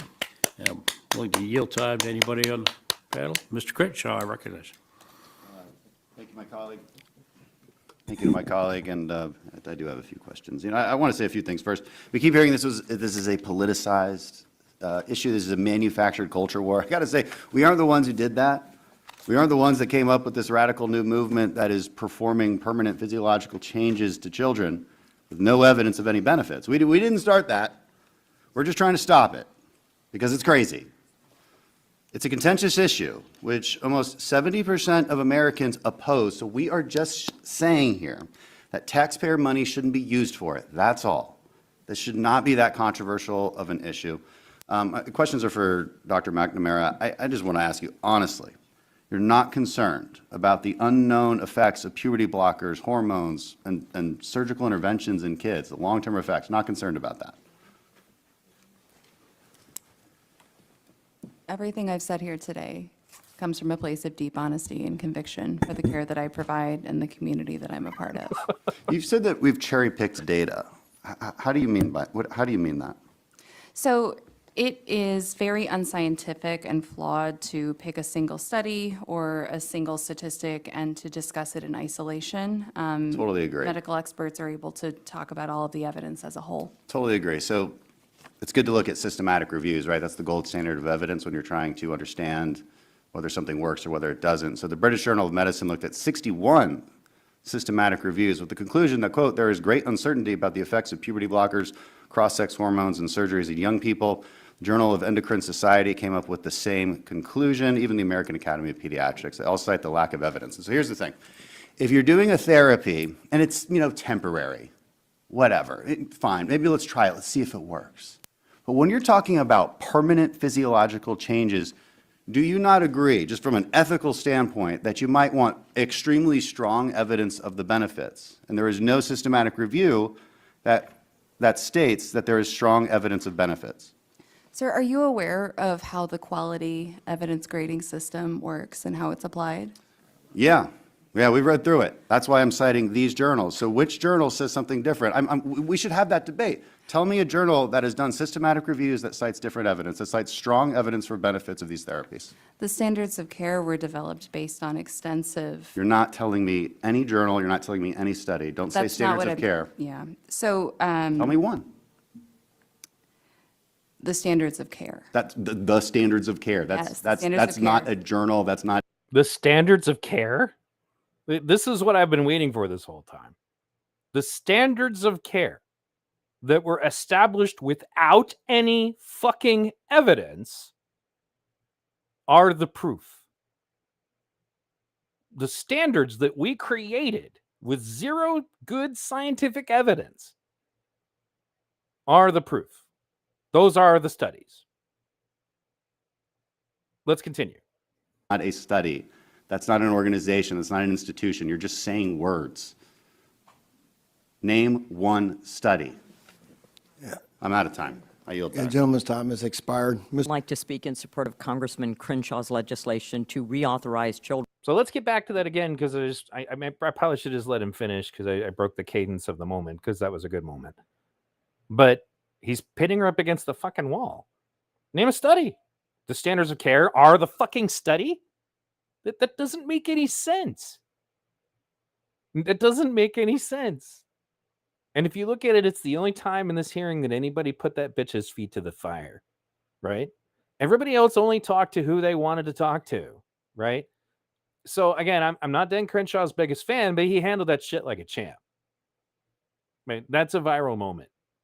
The standards of care that we developed while admitting we only have low quality evidence are the evidence. That's absolutely mind-bogglingly stupid. Like what directly the fuck?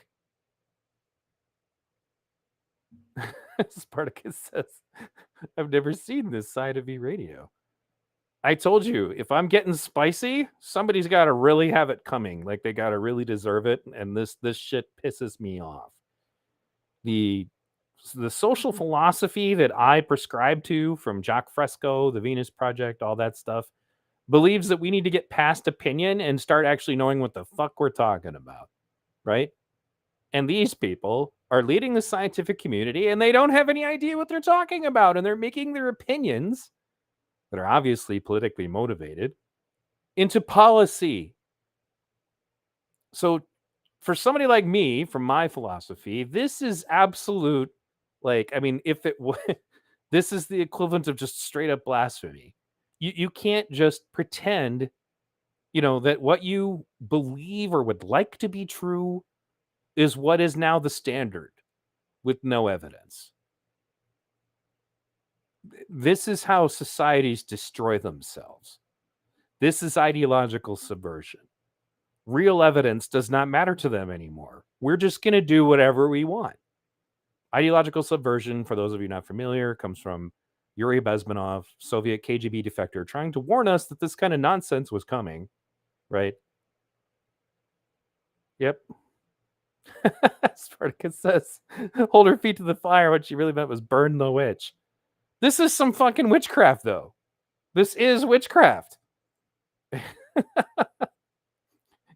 Right. And then, as Maggie Smith points out, standard of care in a country that ranks number 23 in healthcare among first world countries. Right. You know what countries rank better? Well, that would be all these Nordic countries that have all decided that they're not going to do this anymore. So, anyway, this next lady, she's about to, like, if there was a good moment, like another good moment, this is another really great one. Watch her pin this chick to the wall. Children's Hospital, GME. The Republicans wish to reauthorize this. It's the parties on the other side of the aisle that wish not to. I know firsthand that a physician's training is a lengthy and expensive process, which is why renewing CHGME to ensure that there is sufficient supply of pediatricians to meet demand is so important. The timely reauthorization of this program through 2028 will continue a legacy of over 20 years of supporting our healthcare providers. However, I'm also supportive of a ban on funding for hospitals that furnish puberty blockers, hormone therapies, and surgeries for the purpose of altering biological genitalia to minors. So, Dr. McNamara, is an XY chromosome assigned at birth?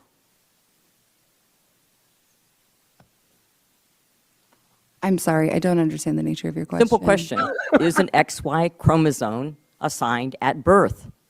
We often don't do routine chromosome testing on infants. So an XY chromosome would not be assigned at birth, nor would an XX chromosome, although you say that sex is assigned at birth. There's a lack of scientific evidence regarding the effectiveness of these medical interventions, especially among minors, which is why countries in Europe, such as Denmark, Britain, Sweden, have described treatments as experimental and are urging doctors to proceed with caution, and why they've changed their guidance.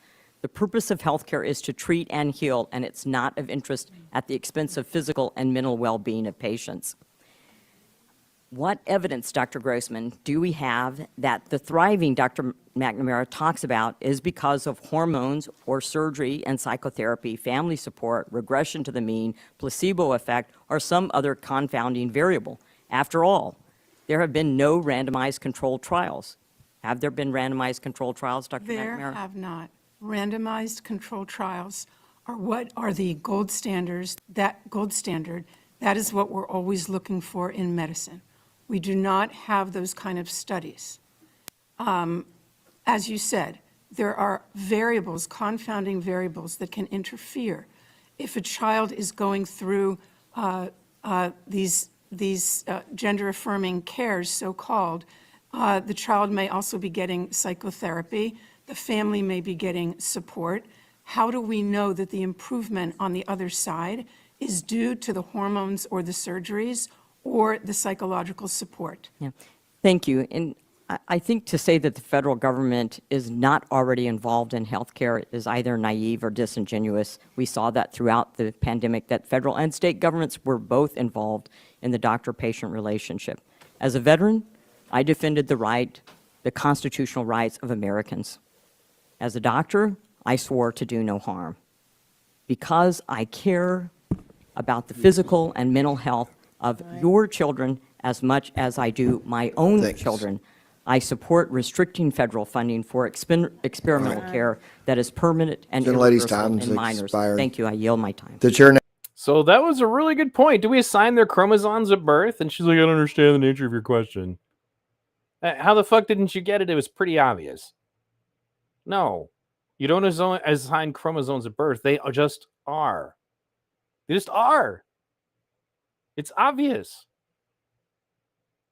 So I come back full circle to what I said at the beginning, which is just that they can't even clearly define or explain what this actually is. They claim it's going on in the brain. They don't have any evidence of that. And the funny thing is that I guess there was a study that Crowdsourced Politics brought up, because they're in my Discord all the time, Cypher, wherein they did MRIs of the brains of transgender children. It was a very small sample size. And they suggested that somehow these MRIs showed that their brains were more similar to the gender that they identified as. Now, the reason that this is important, aside from the fact that I've already discounted it because it is a small size, but the reason that this is important is that I then said, well, if that's the case, if we can emphatically prove who is transgender and who is not, would you be on board then with banning these kinds of gross, ridiculous, over-the-top treatments for anyone who does not test as transgender? And he was not comfortable with that. Why is that? If we had a way to emphatically prove who is and is not transgender, then it would seem to me to be the obvious choice. That means that if we prove that someone is not, then we shouldn't be letting them saw their breasts off at 12 years old, or cutting off their penises, rendering themselves sterile, any of that, right? And, I brought this up when I had Lear Keith on, the trans-exclusionary radical feminist, they call them TERFs. She's a good friend of mine, left-leaning also, who's against all of this stuff. And they know it's bullshit. Yeah, they know it's bullshit. So, as has been revealed, there are no studies. They're going to say that what that doctor just said, because this nice lady asked her to, is dangerous rhetoric or misinformation and disinformation. Dan Crenshaw gave the twit on the left, figuratively speaking, her opportunity to share what studies. And she said the standards of care, which is not a study, not a journal, as Crenshaw pointed out. Right now, what amounts to essentially a massive medical fraud is being committed on everyone. And if you don't go along with it, we'll take your kids. If you don't go along with it, you're a bigot. If you don't go along with it, then you're villainizing children. These are the kind of ridiculous statements that were made here, as we listen to this tonight, right? And they're all bullshit. You just hate children? That's what this is about? You just hate children. That's why you don't want them to be mutilated or whatever, right?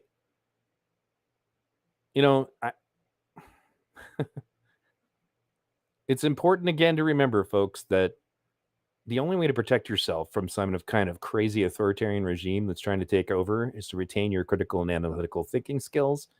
And that means do not allow yourself to be clouded by your emotions, your tribal senses, your team senses, whatever. Get to the bottom of these things yourself. I read the studies. That's why I have the view that I do. I read critical race theory myself. That's why I have the view that I do. That's what you should do. Don't let, the GOP tell you how to think. Don't let the Democrats tell you how to think. At the end of the day, I have my views, you have your views, and that's fine with me. I know you're not all going to agree with me, nor do I want you to.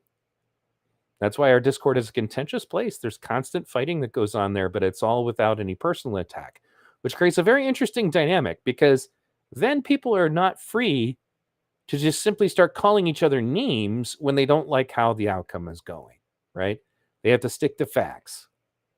And it creates an interesting dynamic. You guys should come participate in our Discord. I guess we can finish watching the last of this. That was kind of the last highlight. And again, I did 2 other videos today. You guys got 3 total videos, including this long-ass live stream today. And again, don't forget to tune in tomorrow, because I'm going to have my co-show with Liberty Unleashed. And for Father's Day, we are going to discuss the way that the family court system grossly mistreats fathers in this country. Make sure you come in and tune in 6 p.m. tomorrow Eastern time. Let's keep going. Now recognize Congressman Crenshaw, a champion for our young children. I thank the gentleman. And I forgot about make this. a few more points, and I want to run everyone through this thought experiment. So my daughter's going to grow up with a father with one eye, and at some point she might say, I want one eye, right? I identify as somebody with one eyeball, which, by the way, is far less important than your gender, just physiologically speaking. And so if I take her to the doctor and I say, can you just enucleate that eye for us, because she identifies as a one eye, she wants to be just like her dad. What would the doctor say? They'd say, you're crazy and I'm going to have you arrested. That's what they should say. And this is for a physiological intervention that is far less important than your actual gender and your reproductive organs. We have to stop this madness. This has gone too far. I asked before about what evidence is there that there is benefit for these so-called standards of care? I mean, anyone can say that they have a standard of care, but it has to be based on some kind of evidence and research. And when you've done systematic reviews, which is, again, is the gold standard for how you come to a conclusion within the scientific community, systematic reviews of 61 other systematic reviews, and you find little to no evidence that there's benefits for this, maybe you just press pause. Maybe you just press pause. Because if we're doing permanent physiological interventions to children that have permanently disfiguring them for some hope of a benefit that is not conclusive, then maybe we should press pause. That's all we're saying. Press pause. And actually, that actually is even less than that. All we're saying is let's not put taxpayer money toward it. Right? This is no different than how this Congress deals with the Hyde Amendment. This is a controversial issue. Abortion is a controversial issue. And so we say, look, we disagree on this, so let's make sure we don't put taxpayer funding toward it. That's all this bill is. Let's not put taxpayer funding towards something that is so obviously unproven and contentious. Actually, I don't even think it's really not that contentious. 70% of Americans oppose it. So it's actually, the American people are pretty much on the side of not doing this, or at least pressing the pause button. Dr. Grossman, you're a child psychiatrist. Can you expand upon the profound lack of clinical reviews and the long-term impacts of these treatments, puberty blockers, hormones, and surgeries? Well, yes, as I said, we don't have the kind of studies that we would like.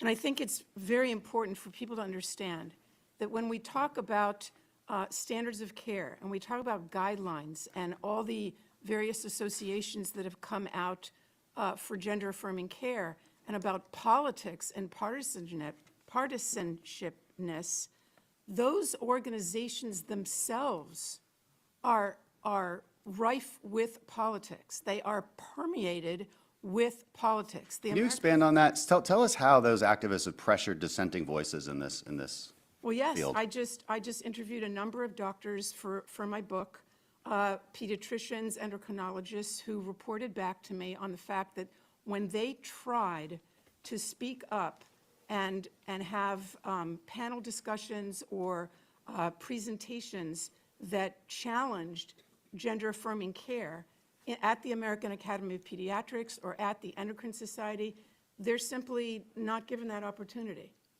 Even people, you know, who have written, writing articles, the articles are turned down by a lot of journals. People have to understand that politics medicine, unfortunately, is permeated with politics at this point. Now, ideally, we wouldn't be stepping in. Who wants the government stepping in between doctors and parents and children? Of course, we ideally don't want that. But when there's something that is so wrong that's going on, then I think we have to. Thank you, and I yield back to Mr. Pence. Yeah, Mr. Pence yields back. The chair now recognizes, seeing that all members of the subcommittee have been recognized, the chair has now recognized Ms. Schakowsky for 5 minutes for questions. But I really now feel obligated, and it's a privilege to now talk about, as the only parent, I think, in this room, or grandparent of a trans young man, someone whose life has been enormously improved because of his ability, born as a girl, but finding his true self now as a young man who is living the life that belongs to him. He is now graduated from college. He is teaching school. He is living with his girlfriend, and fortunately in a place where he has the opportunities to get the care that he needs and has throughout the period that he needed it. And so, Dr. McNamara, I want to thank you, first of all, for your voice. And I wondered if you could just enumerate some of the other falsehoods that we are hearing and that I have experienced now in my family's lifetime. Thank you. So first of all, regarding standards of care, that is not just a casual term. The standards of care that outline how gender-affirming care should proceed for people of all ages, including adolescents, have been published in reputable journals. The Journal of the Endocrine Society has published their extensively vetted guidelines, which they have issued several times after re-examining the evidence. The World Professional Association for Transgender Health issued the 8th edition. Re-examining the low-quality evidence. Re-examining the no evidence. She's again acting like the standards of care in of themselves are somehow studies. Edition of the Standards of Care, which is based on peer review of hundreds of global experts who basically performed systematic reviews in partnership with Johns Hopkins. The AAP. Johns Hopkins University was, if I want to say that, Johns Hopkins. Well, I'll talk about that more later when I research it, but she just said the peer review of experts because, again, she can't refer to any studies because there are none. has also issued statements that issue kind of practice guidelines that are taken very seriously in our community. Now, I want to address the low-quality evidence argument that comes up a lot, and it's critical that we all understand here today that that is a technical term, and that when it's used for public consumption, it can be quite confusing. There are ways to grade evidence using a very specific rubric where the number of study participants, the length of follow-up, et cetera, is assessed. In medicine, we recognize that all clinical care is different, all clinical research is different, and the practicalities of conducting studies are different. Low-quality evidence means that there is a basis of evidence, and it often informs strong recommendations for care. Thank you for that. And I also want to see if you could actually help us understand the kind of work that is done with families. You would think that these children are snatched away and taken someplace and done, but isn't there a whole process that patients and their families go through? And if you could tell us about that. Yes, ma'am. Well, oftentimes, the care begins with long conversations that take place over months and months, where families hear about all of their options. Parents hear about the risks and the benefits. They hear about various options. They ask lots of questions, and the young person gets mental health support. And finally, let me just say, if you could speak to the importance of having both behavioral health care and also the medical needs of these kids, how both are so important. It's implied that it's only, the... Gender dysphoria is real, and it needs to be diagnosed by a specialist. That is the standard of care in this country. Medical care does not proceed unless a mental health specialist has diagnosed this condition. Thank you. Thank you. I yield back. Gentlelady's time has expired. Okay, so that concludes the video. I'm going to make this video public. People are asking, but I basically just edited it down to just the parts that were relevant to gender affirming care. There was a lot of other very relevant stuff like sickle cell anemia. They were talking about taking care of firefighters and dealing with Parkinson's. That's all stuff that actually really needs attention. And that's the stuff that I edited out. I can find the very original if you want me to. But I want to get into this issue about what she said in regards to the misuse of the term low quality evidence, as if people are trying to mislead people with this term. So here's what low quality evidence is. Evidence from observational studies, unsystematic clinical observations, or from randomized trials with serious flaws. And then over here, this is from National Institutes of Health. The true effects of treatment or clinical decision might differ considerably from best estimates. So that's what it is. She's trying to claim that Crenshaw is misleading you by bringing up low quality evidence. That this is something that if you're not a doctor, you can't understand. It sounds pretty fucking easy to understand to me. Unsystematic clinical observations or randomized trials with serious flaws. In other words, bullshit. Right? And that the true effects of a treatment or clinical decision might differ considerably from the best estimates. Because they don't know. They don't know, and they're doing it anyway. This is nuts. At this point, a voodoo priest has more to go on than these organizations do. That's just the truth of the matter. And they're basically hoping that through attacking people who bring this up, they hope that by lying about what the science says, or claiming, well, all these organizations agree, right? Okay, that's enough. You establishing standards of care on what I just read, what low quality evidence is medical malpractice. That woman is a pediatrician. Nobody should allow her anywhere near a child ever. It wouldn't matter what we were treating. There's no way, no fucking way that you can say to me This is what we're going to do based on so little evidence. Not in good faith. And I want to once again emphasize to people, because this is one of the reasons this makes me so mad. This is not the fault of science. These people are not following the scientific method. This is no longer science. It's so angering to me, because I honestly feel that science and irrational thought are the only thing that's going to save the society.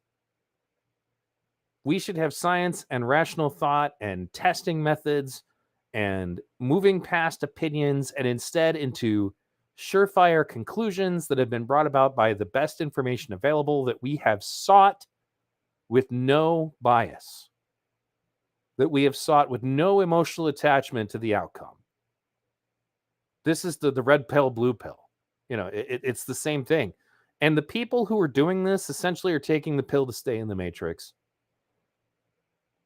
I just, and it brings me back to the same thing. Again, you guys poo-pooed on my positive review of the new Matrix film, but the Wachowskis, who did V for Vendetta and did the Matrix films, were very influential filmmakers to me when I was deciding to become an activist. But again, in the new Matrix film, the main villain, played by Neil Patrick Harris, stated, well, of course we want everything based on emotions. It's much easier to manipulate emotions than it is to manipulate facts. That's a profound statement. How did they end off with? They ended off with the grandparent of a trans person. That's why, as the user so eloquently put it, time for some emotion, right? Thinking straight, that's fucking optional. I'm not into that. I'm not into that. At the end of the day, you can either choose to be deluded or you can choose to embrace the best information that's available to you. And one of those things is going to lead to bettering mankind, and the other one's going to lead to its destruction. This is the cusp of a dark age if we are not careful. And that's why I get so upset about it. But I think that choosing to be willfully stupid is something to get upset about. I did 2 videos today, and one of them was on the topic of the Punisher. And people are still deluding themselves into believing that Punisher was anti-cop or that he would somehow be on the same side as the people burning down cities. And I pointed out, and the reason that this is relevant is it goes to just how far out of reality people can be, right? I gave them evidence that not only does Punisher not just kill cops, which they made crazy comments to that effect. They made comments that he just kills cops all the time. Like, one of them even said that he kills entire precincts on a regular basis, and was like, well, aside from the fact that the whole rest of the Marvel universe would show up at his doorstep and deal with him if that was the case, it's just not true. And I showed them evidence in the form of actual comic books that they all claim to be reading. And they proceeded just to do, the laugh react spam, and they proceeded just to engage in personal attack. And then some of them blocked me, but it's, the point is like, that's the world we live in. I am entitled to my truth. And if you won't allow me to make up reality around myself, then you need to be censored. Like, it's that's why I told you guys I have my own political views, but I just feel that we have things that are far more important right now. We as a species need to be able to critically think.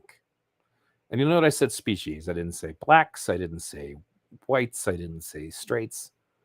Because we really are all one species. We really are. So, looking here at the chat, as NL points out, the Punisher would not hesitate to just kill those people. I know.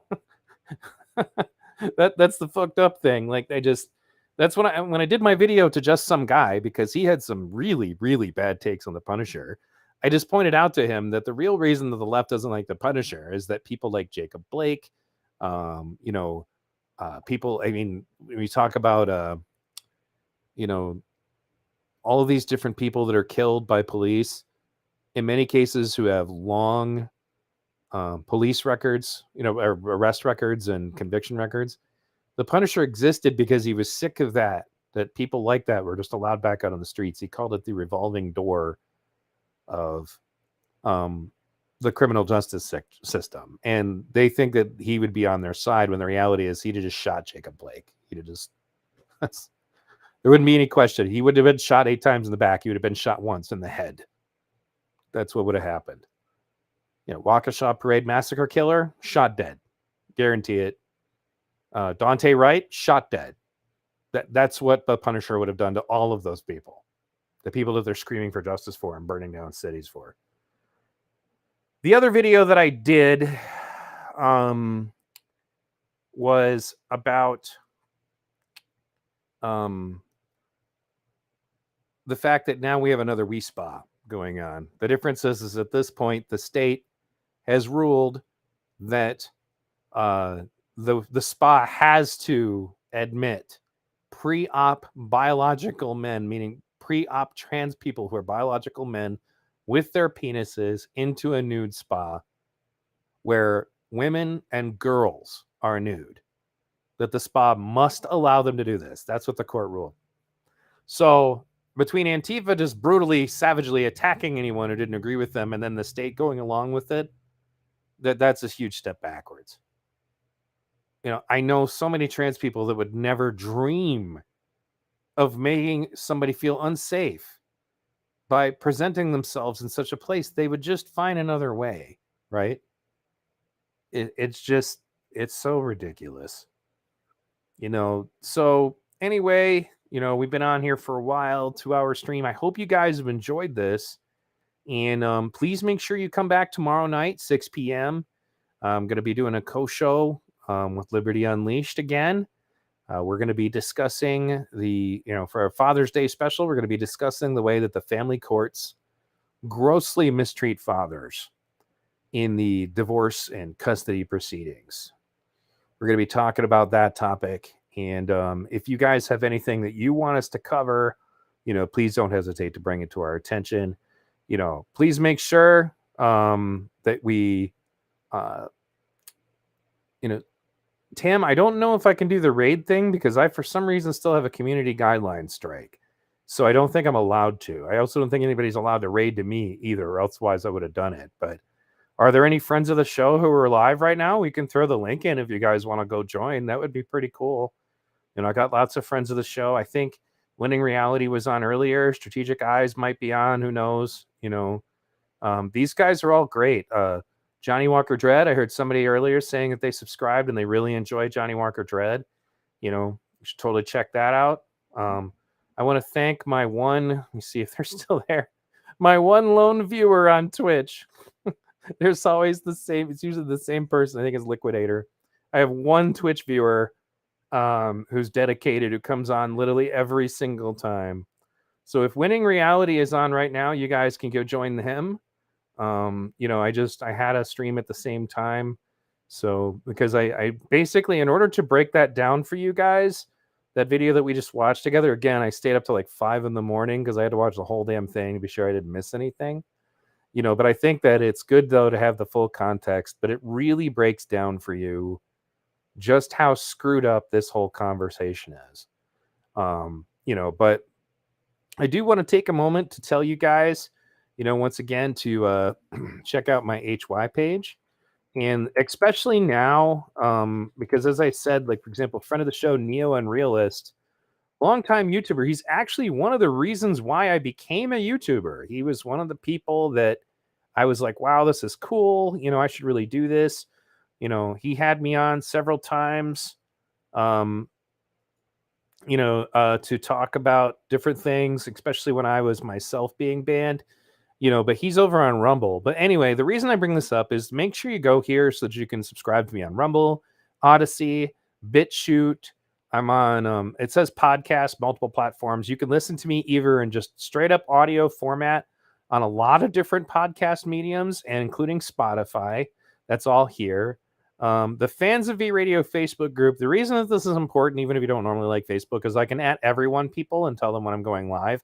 Because YouTube is notorious for not telling people that I'm even on, right?